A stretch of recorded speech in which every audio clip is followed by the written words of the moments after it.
उच्च न्यायालय निर्देश को अधिग्रहण विभाग और जिला प्रशासन फू करदे। उच्च न्यायालय निर्देश को जिला जमी अधिग्रहण विभाग और जिला प्रशासन फू करदे।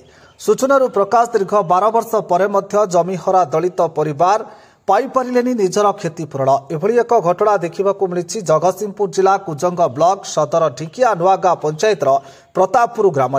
कुजंग ब्लॉक ढिकिया नुआगा पंचायत राजस्व ग्राम प्रतापपुर ग्रामर 10टी दलित परिवार 78 डेसिमिल चाष जमी को 2012 मसीह इडको कंपानी को जिला प्रशासन प्रदान करथिला।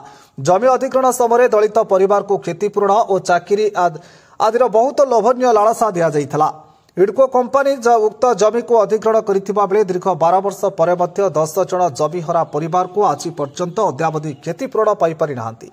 2012 मसीह जमी हराइथिबा दलित परिवार जमीर क्षतिपूरण पर उच्च न्यायालय एक मामला रुजु करथिले। मान्यवर उच्च न्यायालय मामलार शुणाणी करी एक मास मध्य जमीहरा परिवार को सेमानकर उचित प्राप्य देवाई निर्देश जारी करथिले। मात्र मान्यवर उच्च न्यायालय निर्देश को 12 वर्ष बीती जाइथिले अद्यावधि जमी हराइथिबा परिवार माने आज पर्यंत समान प्राप्य पाई पारि नाहांती, जाहाकु नै सेमाने आर्थिक अनग्रसर भितरे जीवन अतिबाहित करुछंती। ये संक्रांत रे बारंबार जिला प्रशासन को अवगत कराइथिले मध्य कोनोसी फल मिल पारिला नाही। जिला जमी अधिग्रहण विभाग जमीहरा को क्षतिपूरण देउ नाही कि जिला प्रशासन ए दिगरे कोनोसी पदक्षेप ग्रहण करू नाही, जाहाकु नै वर्तमान जमीहरा मध्य घोर असंतोष सृष्टि होईछि। एणु यथाशीघ्र सेमानकर प्राप्य प्रदान करबा पई जिला दलित विकास परिषद पक्षरु जिलापाल को साक्षात करा जाई ए दिगरे पदक्षेप ग्रहण करा जिबाको अनुरोध करा जाईछि एवं जिलापाल दिगरे तुरंत पदक्षेप ग्रहण करिवे बोली प्रतिश्रुति दैछंती। तबे देखिबार अछि प्रतापपुर ग्रामर 10 दलित परिवार निजर हराइथिबा जमीर क्षतिपूरण पाउछंती। जगतसिंहपुर जिल्लारू संग्राम किशोर पटनायकଙ୍କ रिपोर्ट आवाज ओडिशा।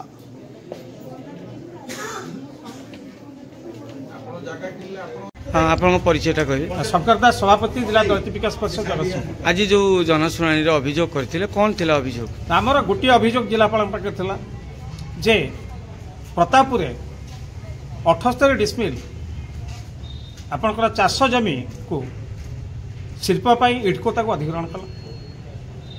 गरीब लोक माने क्षतिपूरण पाइले। मान्यवर उच्च न्यायालय द्वारस्थ हेले। मान्यवर उच्च न्यायालय मासटा भितर क्षतिपूरण देवाई स्पेशल लैंड एक्विजिशन ऑफिसर निर्देश देले। एमान को लिबर्टी दिया जे जो सर्टिफाई कॉपीटा को नहीं लैंड एक्विजिशन ऑफिसर को देवाई से सर्टिफाई कॉपी भी देइछन्ते 7 दिन भितर। तेणु बड़ दुखर विषय दीर्घ 12 वर्ष होलानी गरीब अवहेलित निष्पेषित अनुसूचित जाति संप्रदाय लोक मैंने लैंड एक्विजिशन ऑफिसर को ऑफिस की दौड़ी दौड़ी नहीं हेले जेपर्यंत क्षतिपूरण मिलनी। आज जिलापाल को आम अभियोग प्रकोष्ठ में देखा कलु, पिटिशन फाइल कलु। जिलापाल प्रतिश्रुति देले जे से जो आम अभियोगटा तुरंत स्पेशल लैंड एक्विजिशन ऑफिसर को पठेबे और लैंड एक्विजिशन ऑफिसर ताको तुरंत विचार करेंगे। आउ गोटे प्रतिश्रुति भी देले जदि लैंड एक्विजिशन ऑफिसर ताको कार्यकारी करियारे टालटुल नीति अवलंबन करते कि डेरी करते, जेहेतु मान्यवर उच्च न्यायालय आदेश को मानि ना तेणु कोर्ट ऑफ कंटेम्प्ट अदालत अवमानना फाइल करिया। तो ये गोटे देखा जाऊनी कि जितेबाला कि भूमिहीन मैंने रही जगह पाऊन पट्टा पाऊन बेले अंपटे सरकारी जमी की उच्छेद करने लगी सरकार जिते तत्पर हो पड़ुची सेते जो लोकंर जमी अधिग्रहण करते तो से दवाई कहीं पछाऊँगी। यहाँ गोटे गोटे जिन मुझे कहूँ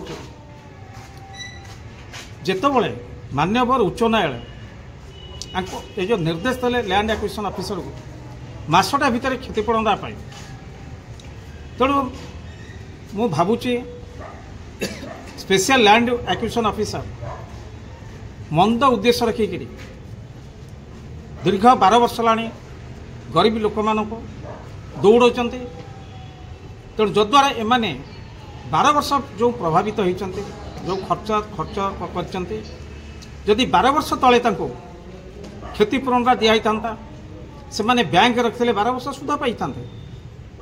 तेणु मोर निवेदन सरकार को ये विषय सकाळे मु एक्सरे महामहिम राष्ट्रपति प्रधानमंत्री minister of social justice empowerment मान्यवर मुख्यमंत्री मान्यवर जिलापाल आरडीसी समस्त अवगत करे जे तुरंत आंकु 12 वर्ष तलर प्राप्य दवा सहित तांकर बैंक जो इंटरेस्ट 12% दवाई 12% लगे दिं मूलधन विथ इंटरेस्ट 12 वर्ष दिं जदि न दियंती निश्चित भाव में आमर लैंड एक्विजिशन ऑफिसर जो भाई भाव में मंद उद्देश्य रखी हैरान कर तेणु तार दृढ़ जवाब से निश्चित भाव धन्यवाद।